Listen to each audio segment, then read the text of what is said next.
Kanta namin ng kaduo ko. Lagi niya ako inaya magduo, tas game naman ako. Sabi ko, uy, tara G. Sabi niya, open mic daw. Tas yun, nagko-call kami. Abot ng 7 hours, 10 hours, 11 hours, 14 hours, 20 hours yung call namin.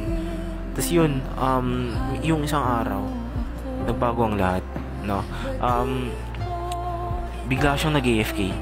Tas yun, nag-AFK siya. Sabi ko sa kanya, uy, ba't ka nag-AFK? Sabi naman niya, inutusan daw siya ng nanay niya.